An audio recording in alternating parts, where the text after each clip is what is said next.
नमस्कार. कम्प्युटर शिकण्याचा तुमचा उत्साह पाहून आम्हाला फार आनंद वाटतो. कीबोर्ड, माउस, सीपीयू आणि मॉनिटर या भागांचा आपण अभ्यास केलेला आहे. कीबोर्डवरील alphabetical keys, numeric keys, space bar की, एंटर की वापरून आपण कम्प्युटरला डेटा देऊ शकतो. माउसच्या साहाय्याने छान छान चित्र काढता येतात. सीपीयूवरील ऑन ऑफचे बटन, सीपीयूमधील पार्ट्स, त्यांचे कार्य आणि याशिवाय मॉनिटर यांचा आपण अभ्यास केलेला आहे. परंतु या 4 मुख्य पार्ट्स व्यतिरिक्त कम्प्युटरला काही पार्ट्स जोडले जातात. त्यापैकी काही पार्ट्स इनपुट डिव्हाइस तर काही पार्ट्स आउटपुट डिव्हाइस म्हणून ओळखले जातात. आज आपण इनपुट डिव्हाइस आणि आउटपुट डिव्हाइसेसची ओळख करून घेणार आहोत. चला तर मग. डिव्हाइस म्हणजे साधन. इनपुट डिव्हाइस म्हणजे असे पार्ट्स की जे कम्प्युटरला डेटा देण्यासाठी वापरले जातात.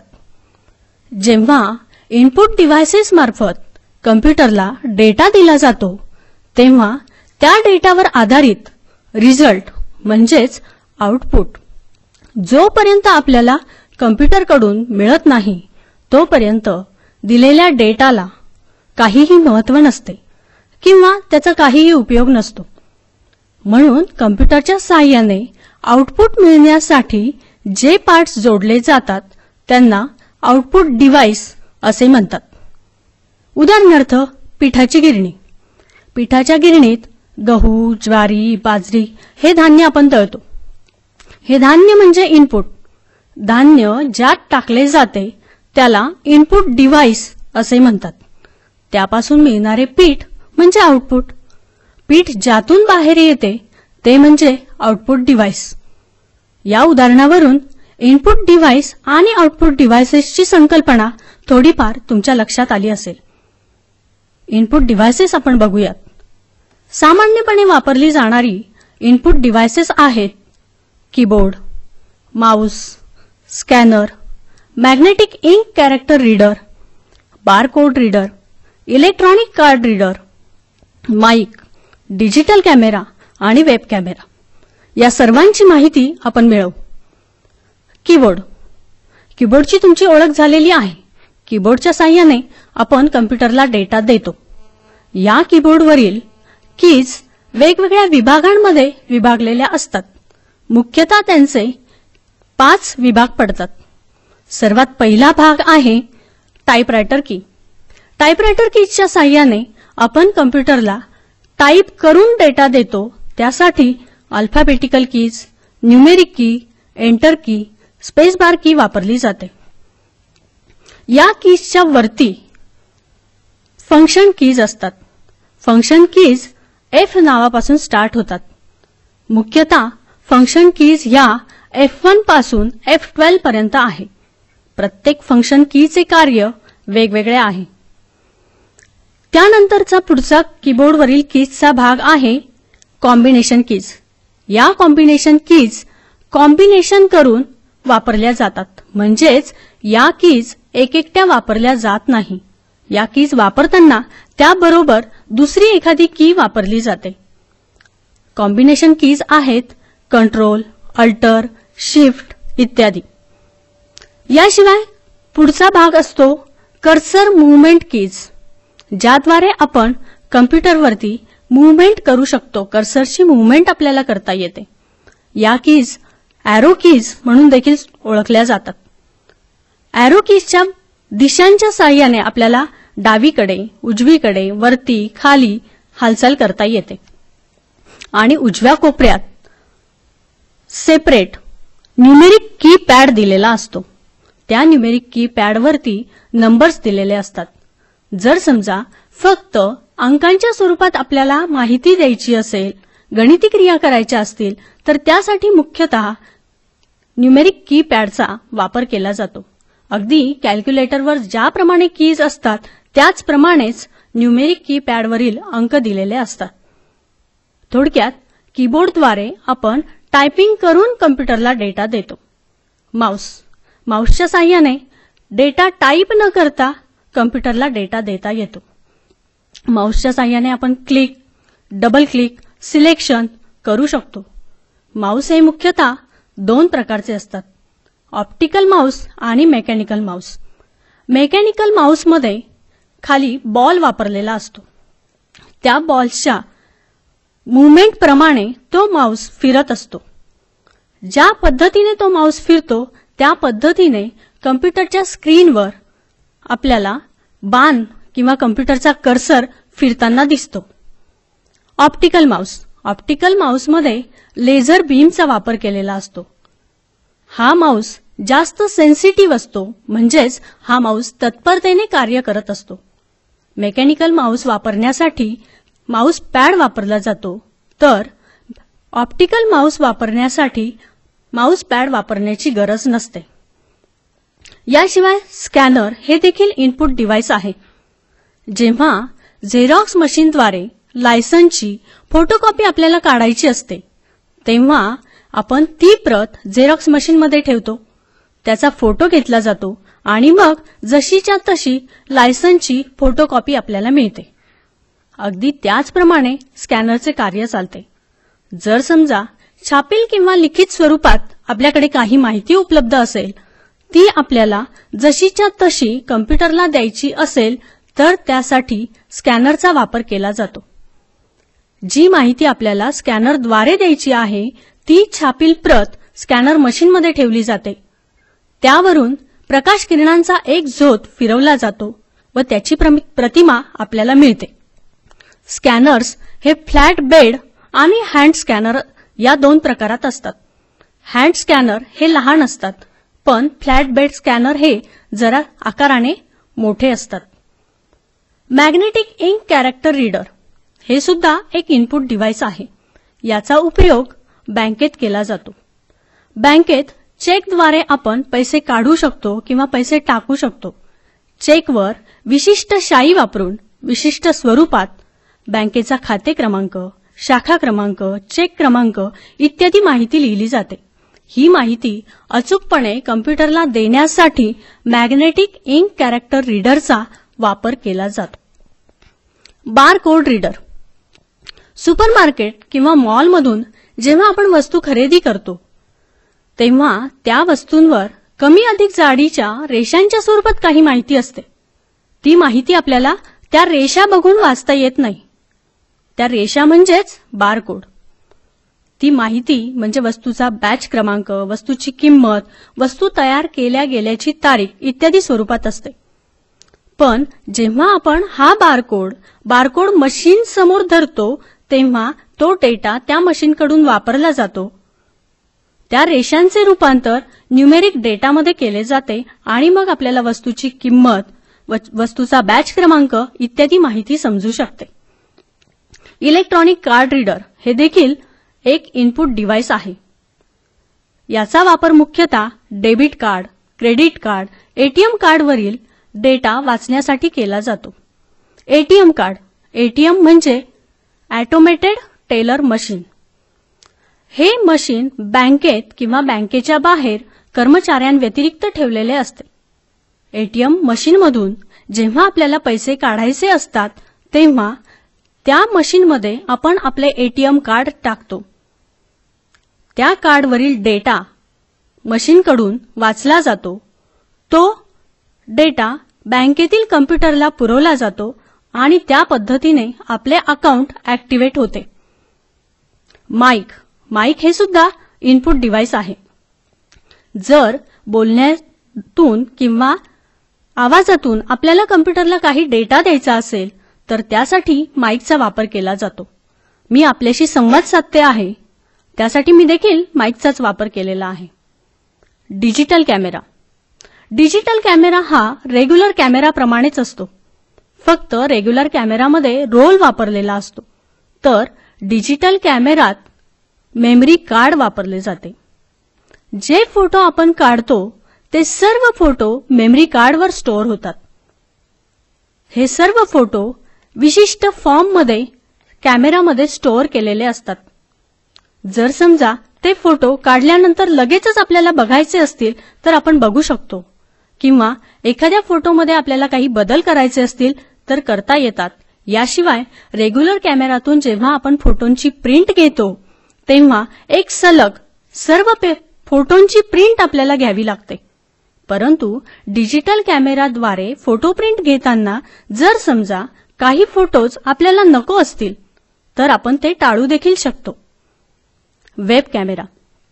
वेब कॅमेराद्वारे अनेक ठिकाणी बसलेले लोक एकमेकांशी व्हिडिओ कॉन्फरन्सिंगद्वारा संवाद साधू शकतात. आजकाल वेब कॅमेराचा वापर मोठ्या प्रमाणात केला जातो.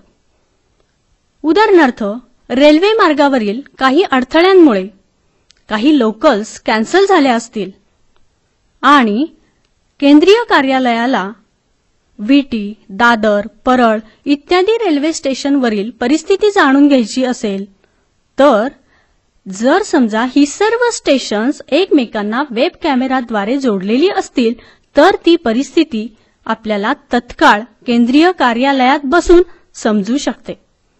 इलेक्शनचे रिझल्ट्स आपण आपल्या घरात बसून वेगवेगळ्या ठिकाणचे निकाल आपण पाहू शकतो.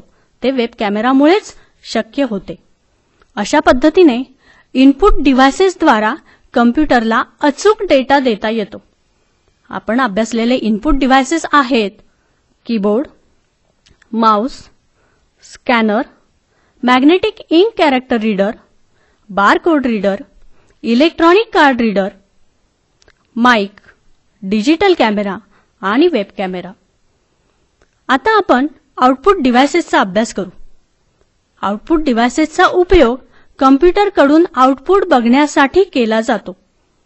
सामान्यपणे वापरली जाणारी आउटपुट डिव्हाइसेस आहेत प्रिंटर, प्लॉटर, स्पीकर, मॉनिटर आणि प्रोजेक्टर. प्रिंटर. कम्प्युटरकडून जे आउटपुट आपल्याला मिळते ते आउटपुट प्रिंटच्या स्वरूपात आपल्याला हवे असेल तर त्यासाठी प्रिंटरचा वापर केला जातो. प्रिंटर हा ब्लॅक अँड व्हाईट किंवा कलर देखील असतो. प्रिंटरद्वारे मिळालेली प्रत म्हणजेच हार्ड कॉपी म्हणून ओळखली जाते.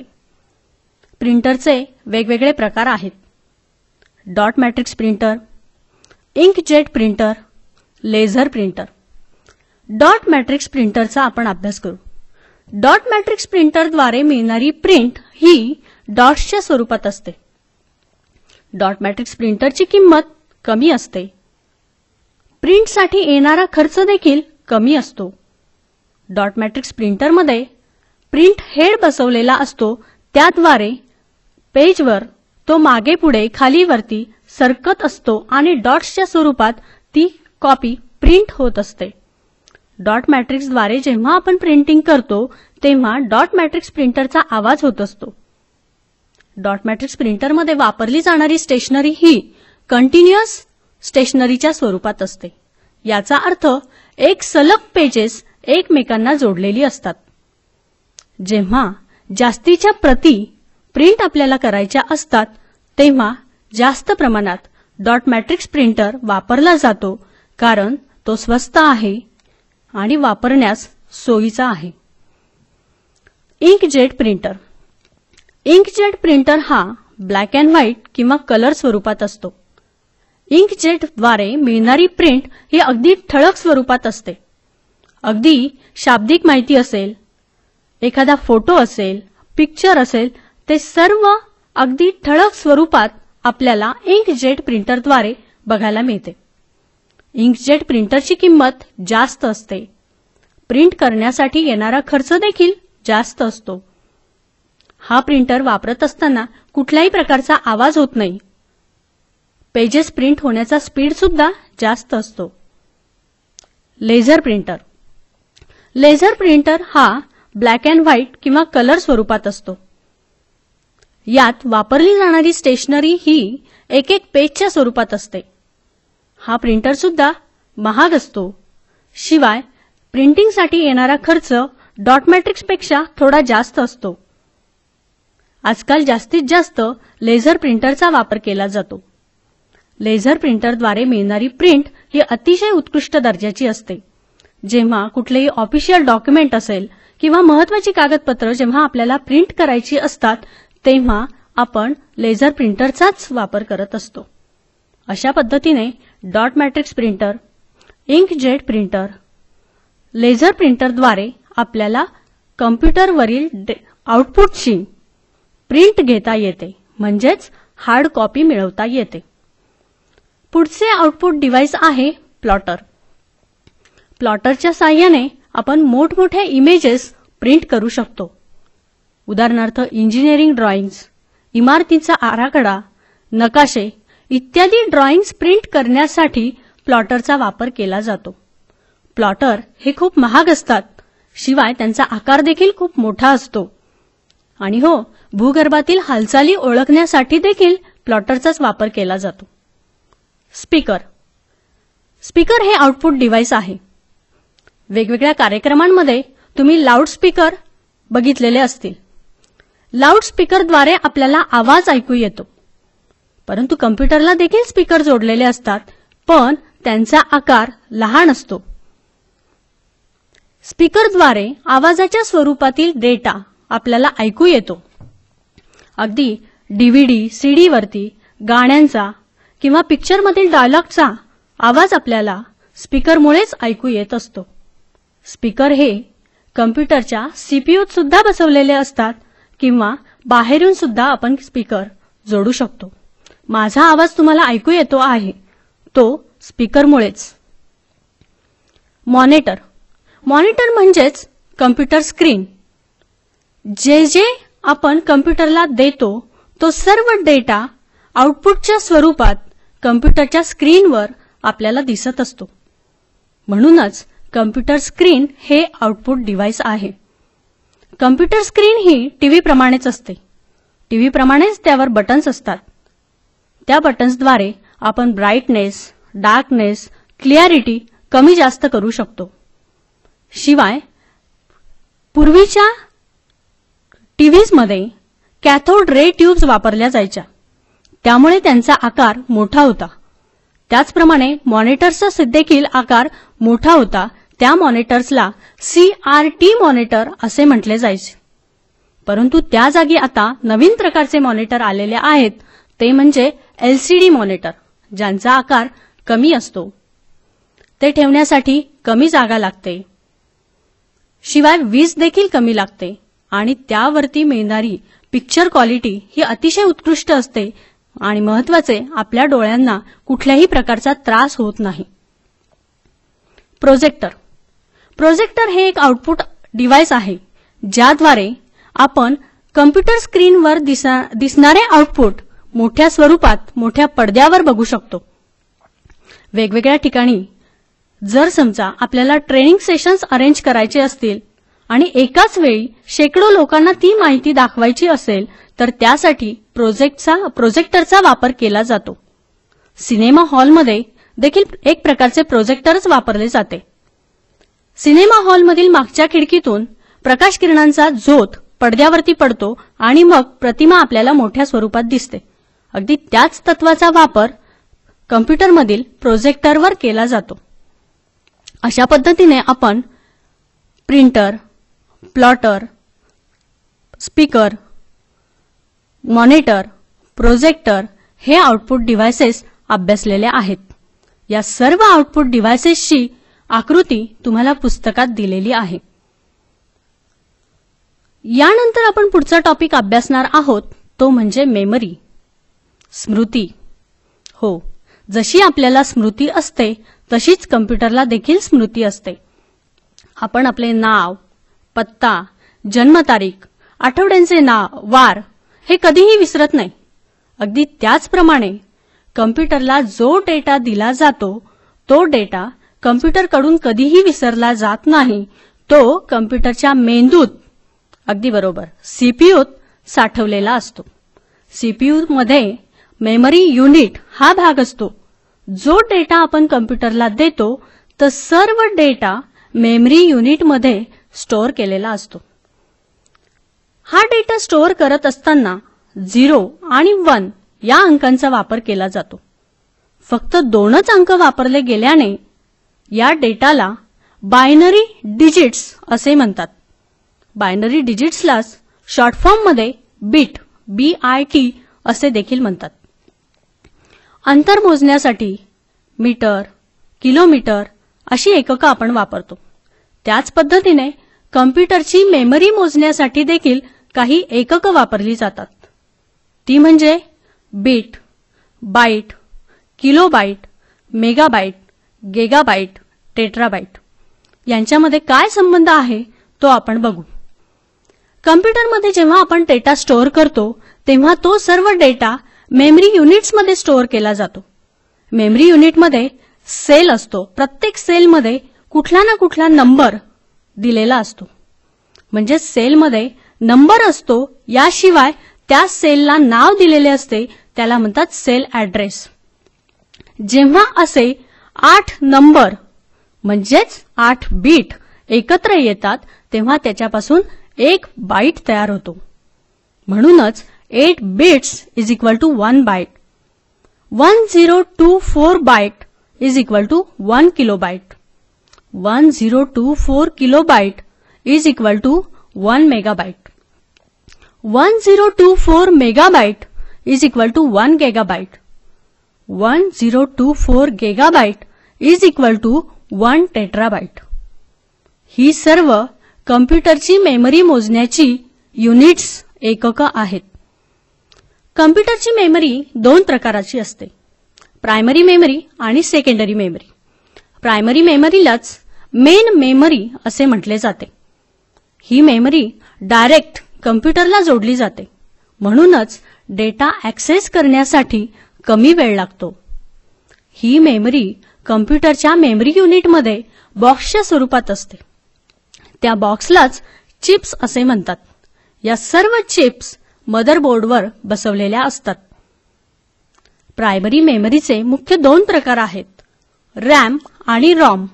रॅम म्हणजेच रँडम ॲक्सेस मेमरी आणि रॉम म्हणजे रीड ओनली मेमरी. रॅम मेमरीला व्होलॅटाईल मेमरी असे देखील म्हटले जाते.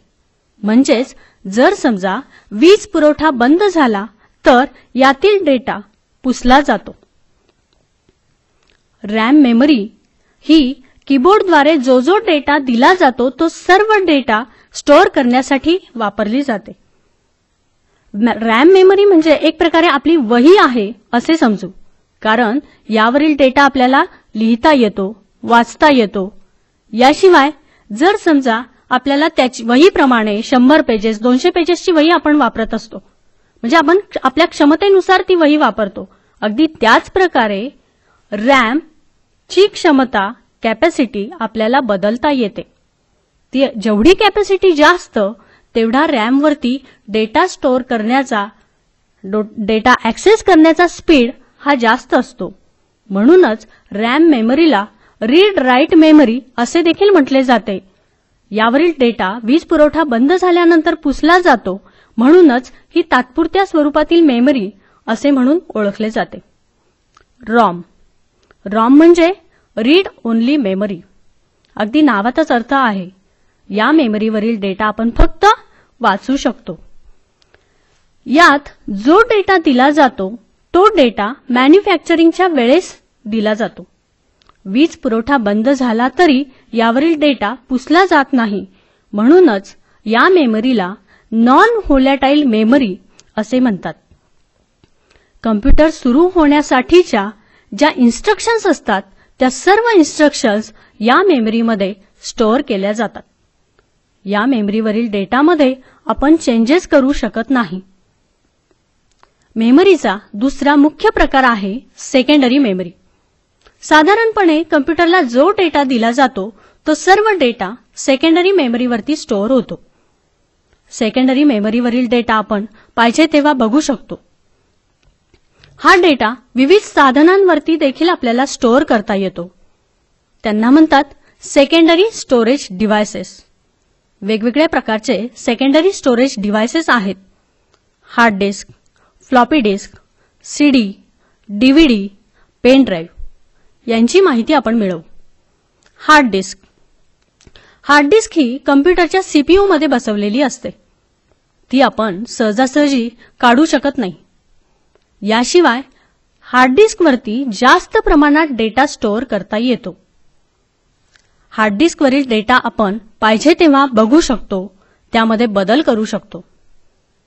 फ्लॉपी डिस्क ही आपल्या सीपीयूला जोडण्यासाठी फ्लॉपी डिस्क ड्राईव्ह दिलेला असतो. फ्लॉपी डिस्कवरील डेटा आपण एका कॉम्प्युटरवरून दुसऱ्या कॉम्प्युटरवर नेऊ शकतो. हार्ड डिस्कपेक्षा फ्लॉपी डिस्कवर कमी क्षमतेचा डेटा बसतो. फ्लॉपी डिस्क ही आजकाल जास्त प्रमाणात वापरली जात नाही, म्हणूनच आजकालच्या सीपीयूमध्ये फ्लॉपी डिस्क ड्राईव्ह देखील आपल्याला बघायला मिळत नाही. फ्लॉपी डिस्क मुख्यतः चौकोनी आकाराची असते. सीडी म्हणजेच कॉम्पॅक्ट डिस्क, यावर आपण डेटा स्टोअर करू शकतो, पण यात फ्लॉपी डिस्कपेक्षा जास्त क्षमतेचा डेटा आपल्याला स्टोअर करता येतो. अगदी आपण एखादं पिक्चर, भरपूर गाणी आपण त्याच्यावरती स्टोअर करू शकतो. ती गाणी, पिक्चर किंवा कुठलाही डेटा सीडीवरील केव्हाही आपण वाचू शकतो. सीडीवरती डेटा स्टोअर करण्यासाठी लेझर किरणांचा वापर केला जातो, त्यामुळे तो डेटा कायमस्वरूपी आहे त्याच स्वरूपात सीडीवरती आपल्याला बघायला मिळतो. अगदी सीडीप्रमाणेच डीव्हीडी देखील असतात. डीव्हीडी म्हणजेच डिजिटल व्हिडिओ डिस्क. सीडीपेक्षा यांची क्षमता जास्त असते, बाकी रचना सर्व सारखीच असते. Pen drive. पेन ड्राईव्ह देखील एक सेकंडरी स्टोरेज डिव्हाइस आहे. यावर आपण आपल्या क्षमतेनुसार कितीही प्रमाणात डेटा स्टोअर करू शकतो. पेन ड्राईव्हचा आकार हा अतिशय लहान असतो. पेन ड्राईव्ह आजकाल खूप लोकप्रिय झालेले आहेत, कारण पेन ड्राईव्ह मार्फत देखील आपण सीडी किंवा फ्लॉपी डिस्क प्रमाणे एका कॉम्प्युटरवरील डेटा दुसऱ्या कॉम्प्युटरवरती नेऊ शकतो. जसे फ्लॉपी डिस्क टाकण्यासाठी फ्लॉपी डिस्क ड्राईव्ह असतो, सीडी टाकण्यासाठी सीडी ड्राईव्ह असतो, त्याचप्रमाणे पेन ड्राईव्ह आपल्या सीपीयूला जोडण्यासाठी यूएसबी पोर्ट सीपीयूला दिलेला असतो. पेन ड्राईव्ह लहान आकारात असल्यामुळे ते जास्तीत जास्त वापरले जातात. शिवाय त्यांची क्षमता ही 1 GB, 2 GB, 4 GB, 8 GB इत्यादी स्वरूपात असते. जेवढा डेटा आपल्याला स्टोअर करायचा आहे त्या क्षमतेनुसार आपण पेन ड्राईव्हची निवड करू शकतो. पेन ड्राईव्ह हे आपल्या चावीला लावलेल्या किचनच्या आकाराचेच असतात. अशा पद्धतीने सेकंडरी स्टोरेज डिव्हाइसेसची आपण माहिती मिळवलेली आहे. ते सेकंडरी स्टोरेज डिव्हाइसेस आहेत hard disk, floppy disk, compact disk, digital versatile disk, pen drive. या सर्व सेकंडरी स्टोरेज डिव्हाइसेसच्या आकृत्या तुमच्या पुस्तकात दिलेल्या आहेत. अशा पद्धतीने इनपुट डिव्हाइसेसचा तुम्ही अभ्यास करा, आउटपुट डिव्हाइसेसचा अभ्यास करा आणि सेकंडरी स्टोरेज डिव्हाइसेस कशा पद्धतीने आपण त्याच्यावरती डेटा स्टोअर करू शकतो हे देखील लक्षात घ्या.